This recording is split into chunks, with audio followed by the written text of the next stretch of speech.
Saudara. Ya. Kenapa saya katakan demikian, Bapak Ibu Saudara?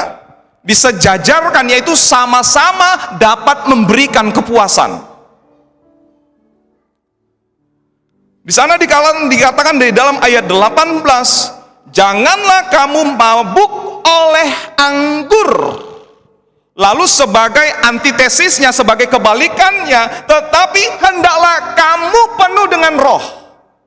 Ya, mabuk itu Bapak Ibu Saudara berbicara kepuasan.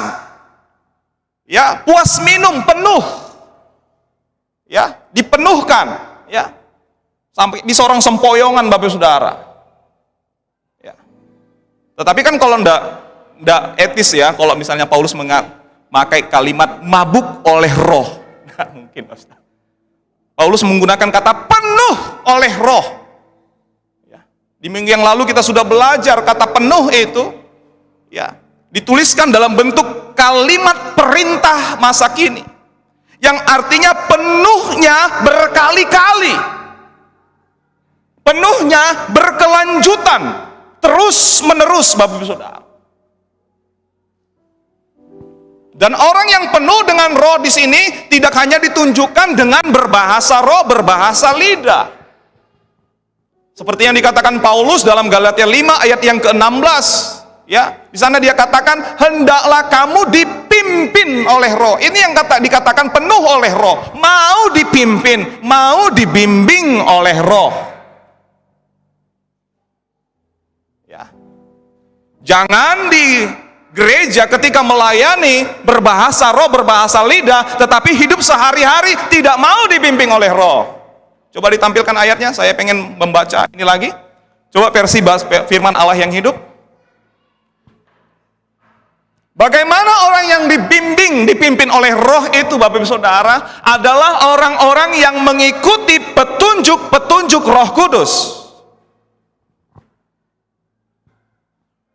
Sama-sama kita koreksi diri kita.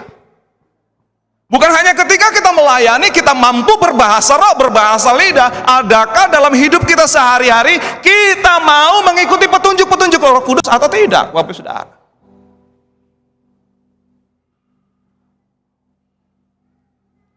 Dalam rumah tangga kita, dalam hubungan suami istri, hubungan dengan anak, bagaimana?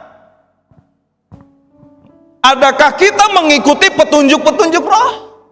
Karena petunjuk-petunjuk roh itu ia akan menyatakan kemana saudara harus pergi, apa yang harus saudara lakukan.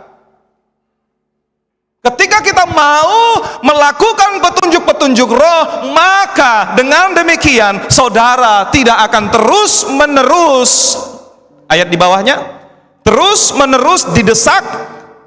Coba kalimat di bawahnya dikecilkan, given. Kalimat di bawahnya dikecilkan.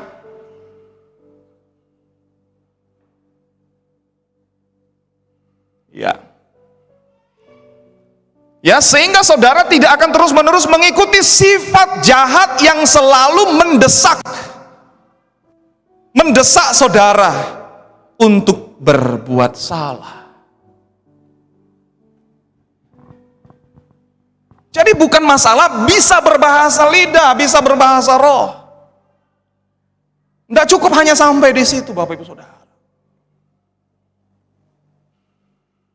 Di dalam hidup kita ini ada sifat-sifat jahat. Sifat-sifat jahat yang mendesak kita, yang menekan kita, mempush kita untuk melakukan perbuatan-perbuatan yang salah. Dan supaya itu tidak terjadi, kita harus mengikuti petunjuk-petunjuk roh. Haleluya. Ada amin. Ada amin. Ya.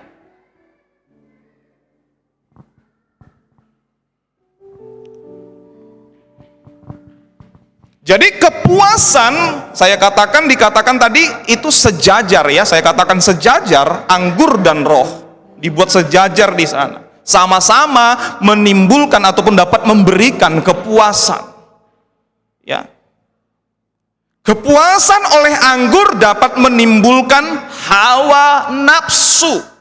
Coba dibuka ya, Efesus pasal 5 ayat 18-nya coba ditampilkan terjemahan lama. Saya pengen